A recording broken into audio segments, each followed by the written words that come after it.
Yeah, hello class.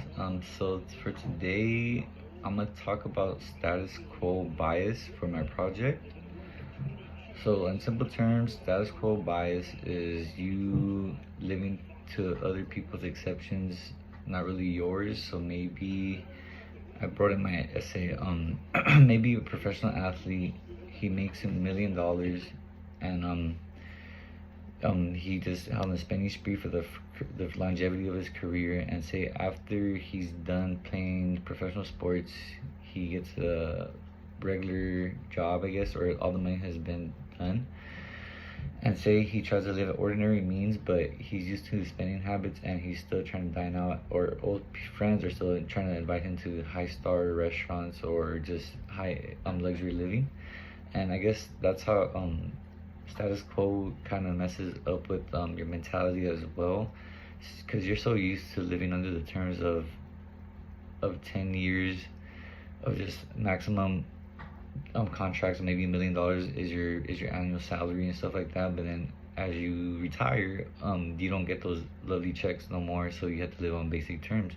But they're so used to living with everyone's kind of like um ways of how they're treated. They kind of owe people back. Maybe like a lot of people when they're coming up, they owe them favors. So now they feel obligated to give them money, or maybe buy them a house, or maybe just provide them with billing and stuff like that as well. Or maybe just a cousin that they haven't heard for so long now just wants an extraordinary amount of money for all the old times that they helped him out and stuff like that.